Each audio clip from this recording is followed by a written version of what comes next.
नमस्कार, सगळ्यांचं स्वागत आहे ऍडव्हान्स ऑप्शन चेनच्या चॅनल वरती. तर आपण करणार निफ्टीचा अनालिसिस. तर आज आहे डेट 8 जुलै आणि एक्सपायरी 14 जुलै, म्हणजेच एक्सपायरी नंतरचा पहिला दिवस. तर आपल्याला 10:30 वाजेपर्यंत लेवल ऍडजस्ट करायची वाट बघावी लागेल. दुसरी गोष्ट, आपण काय काय करू शकतो, आता आपण फक्त अनालिसिस करून घेऊया. अनालिसिस मध्ये काय दिसतंय, चला. तर सगळ्यात पहिलं आपल्याला चेक करायचंय, रेजिस्टन्स साइडला शिफ्टेड फ्रॉम टॉप 24,400 वरून 24,300 ला 9:16 शिफ्टिंग आहे. हिला मी कन्सिडर करणार नाही. तर माझ्यासाठी काय आहे, रेजिस्टन्स स्ट्रॉंग आहे कुठे, 24,300 वरती. कुणामुळे, तर व्हॉल्यूम ओवाय आणि ओवाय चेंज मुळे.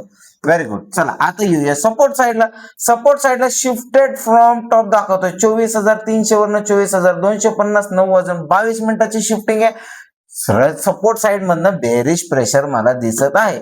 आता पर्सेंटेज ग्राफ ओपन करून चेक करूया की वरचे पर्सेंटेज ग्राफ इन्क्रीजिंग आहे का डिक्रीजिंग आहे. पहिला पर्सेंटेज ग्राफ ओपन करूया 24,300. पहिला 24,300 चा पर्सेंटेज ग्राफ डिक्रीजिंग आहे. व्हेरी गुड, म्हणजे वरनं खाली येताना दिसतोय. का 24,200 वरती percentage graph increasing. Very good, 24,200 वरती पण इन्क्रीजिंग आहे. म्हणजे सपोर्ट काय करतोय, 300 वरनं 250 आणि 200 वरती यायचा प्रयत्न करत आहे. तर आपल्याला सपोर्ट साइड मधनं बेरिश प्रेशर दिसत आहे. रेजिस्टन्स स्ट्रॉंग आहे. रेजिस्टन्सची वीकनेस वरती आहे का, 24,400 वरती चेक करूया. तर पर्सेंटेज ग्राफ डिक्रीजिंग आहे, त्याच्यामुळे रेजिस्टन्स साइडचा काही प्रॉब्लेम नाहीये. आता मी ट्रेड प्लॅन करणार 24,250 चा रेजिस्टन्स जर भेटला आणि 24,300 चा रेजिस्टन्स भेटला तर मी पुढचा ट्रेड प्लॅन करणार आहे. 200 च्या रेजिस्टन्स वरून त्यावेळेसच ट्राय करणार ज्यावेळेस रेजिस्टन्सचा प्रेशर 24,200 वरती येईल, त्यावेळेसच प्लॅन करणार आहे.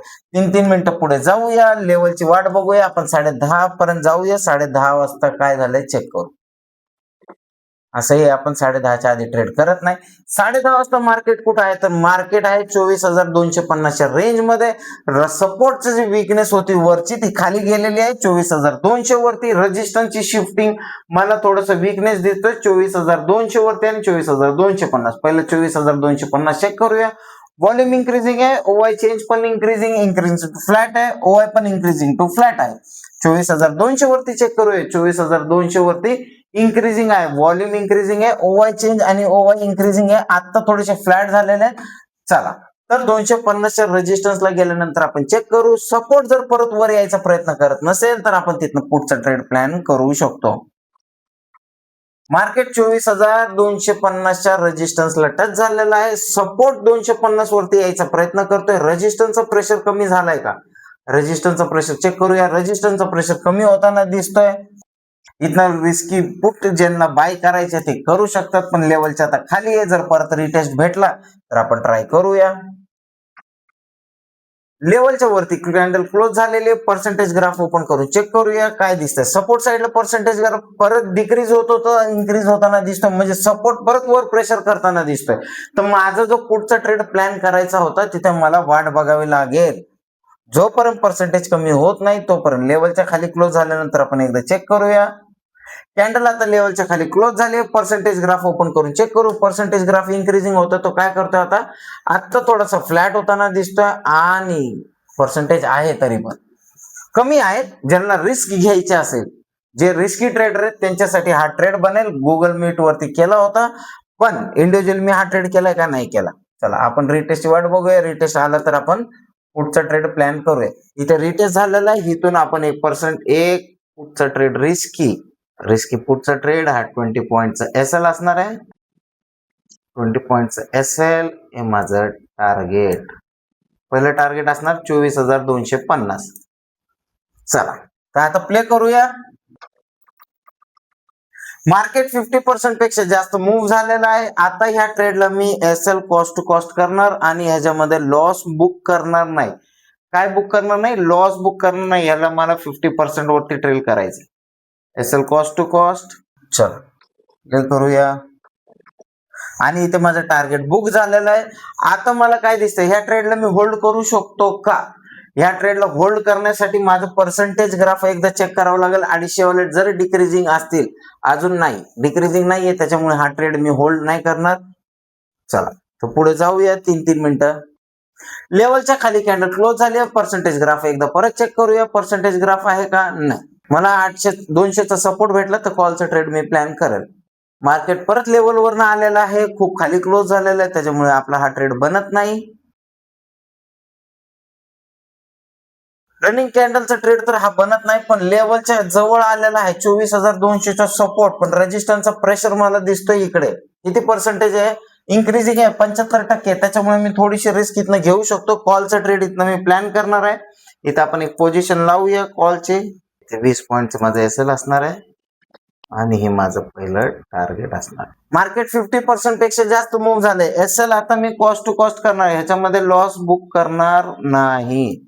ऑलरेडी रेजिस्टन्सचा प्रेशर येताना दिसतोय, तर मी काय करणार, 50% क्वांटिटी माझी बुक करणार आणि थोडीशी क्वांटिटी होल्ड करणार. सिंगल लॉट वाले काय करू शकतात, प्रॉफिट मध्ये असेल ट्रेल करू शकतात. मार्केटचा प्रेशर, रेजिस्टन्सचा प्रेशर चेक करूया. पर्सेंटेज ग्राफ स्पीडली वाढत आहे. पर्सेंटेज ग्राफ इन्क्रीजिंग होत असेल तर आपल्याला होल्ड करायचंय. मार्केट जर परत रिटेस्टला आलं तर इथनं आपलं पुढचं ट्रेड बनणार नाही. आणि इथे माझा एसएल कॉस्ट टू कॉस्ट गेलेला आहे आणि दुसरीच कॅन्डल एवढी मोठी झालेली आहे. मार्केट कुठे गेलंय, डायरेक्ट 24,100च्या रेंज मध्ये गेलेला आहे. तर इथं माझा कुठला कॉलचा ट्रेड बनू शकतो का? नाही बनू शकत. का नाही बनू शकत? मार्केटमध्ये जर एवढी मोठी एकच कॅन्डल झाली म्हणजेच काहीतरी न्यूज आली असणार आहे. त्याच्यामुळे थोडस वेट अँड वॉच करणं गरजेचं आहे.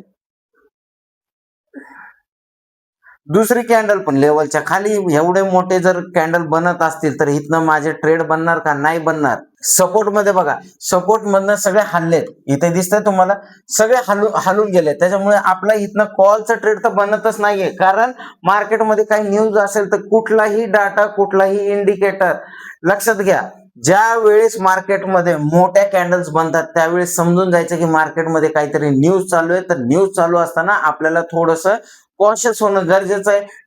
ट्रेड नाही घेतला तर चालेल, ठीक आहे, आपण वाट बघायची. कारण जोपर्यंत मार्केट शांत होत नाही तोपर्यंत तुम्ही ट्रेड करू शकत नाही. आता ह्याच्यामध्ये चुकून आपण जर समजा पुढचा ट्रेड घेतला आणि मार्केट इथनं रिव्हर्स झालं तर, किंवा कॉलचा ट्रेड घेतला आणि मार्केट खाली खाली जात गेलं तर, त्याच्यामुळे काय करायचं, अशा वेळेस नाही ट्रेड करायचा. कारण आपला टाइम पण संपत आलेला. आता पुढे बघूया आपण की मार्केट कुठे थांबतंय. मार्केट थांबतच नाहीये आणि माझा ट्रेडिंग टाइम संपलेला आहे. एवढ्या मोठ्या मोठ्या कॅन्डल झालेल्या आहेत. तर मी ह्या कॅन्डल्स मध्ये एकही पुढचा ट्रेड केला नव्हता. का नव्हता केला? कारण मार्केटमध्ये लेवल बरोबर नव्हती. दुसरी गोष्ट म्हणजे न्यूज असल्यामुळे आपण रनिंग कॅन्डल मध्ये जायचं नाही. ठीक आहे, व्हिडिओ आवडला असेल तर लाईक, शेअर, सबस्क्राईब करायला विसरू नका. भेटूया इव्हनिंग वेबिनार मध्ये. इव्हनिंग वेबिनारची लिंक कुठे भेटेल तर होम पेज वरती जायचंय. होम पेज वरती आल्यानंतर तुम्हाला इथे फ्री इव्हनिंग वेबिनार लिंक आहे, तिथे तुम्ही जॉईन करू शकता. आणि गेट नोटिफिकेशन वरती क्लिक केल्यानंतर तुम्हाला व्हॉट्सअप चॅनल येईल. त्या चॅनलवरनं तुम्ही बाकीचे डिटेल्स घेऊ शकता. तिथे काय होतं, तिथे तुम्हाला बाकीचे जे इव्हेंट्स असतील, काही अपडेट असतील ते तुम्हाला तिथे भेटतील.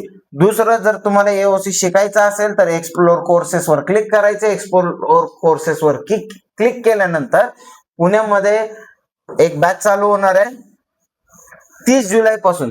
त्याची जर तुम्हाला माहिती हवी असेल तर त्यासाठी तुम्हाला काय करायचंय, मला कॉल करायचा 81494525 या नंबरवरती कॉल केला तर तुम्हाला डिटेल्स भेटून जातील. अन्यथा तुम्हाला बाकी सेंटर्स साठी पण कॉल करायचा असेल तर आपला सपोर्टचा नंबर आहे 9953262262. या नंबरवरती कॉल केल्यानंतर सपोर्टचा नंबर आहे. तुम्हाला बाकीचे जेवढे जिथे कोर्सेस चालू आहे त्याचे डिटेल्स तुम्हाला इथे भेटेल, ठीक आहे. अन्यथा तुम्ही काय करू शकता, जसं हैदराबाद मध्ये 10 जुलैला चालू होणार आहे, तेलुगू मधनं आहे, त्यासाठी तुम्ही हैदराबादला श्रीनिवास सराला कॉल करू शकता. मुंबईमध्ये चालू होणार 15 जुलैला, ते 15 जुलैला तर पुरुषोत्तम केलकर सरांना कॉल करू शकता. आणि जयपूरमध्ये 15 जुलैला शालिनी मॅम असतात, तिकडे तुम्ही त्यांना कॉन्टॅक्ट करून क्लासचे डिटेल्स घेऊ शकता, ठीक आहे. व्हिडिओ आवडला असेल तर लाईक, शेअर, सबस्क्राईब करायला विसरू नका. तुम्ही जेवढं लाईक आणि शेअर, सबस्क्राईब कराल तेवढंच मोटिवेशन आम्हाला मिळतं आणि त्याच्यामुळे आम्ही अजून जास्त तुमच्यासाठी एज्युकेशनल व्हिडिओ बनवू शकतो. धन्यवाद. भेटूया इव्हनिंग वेबिनार मध्ये.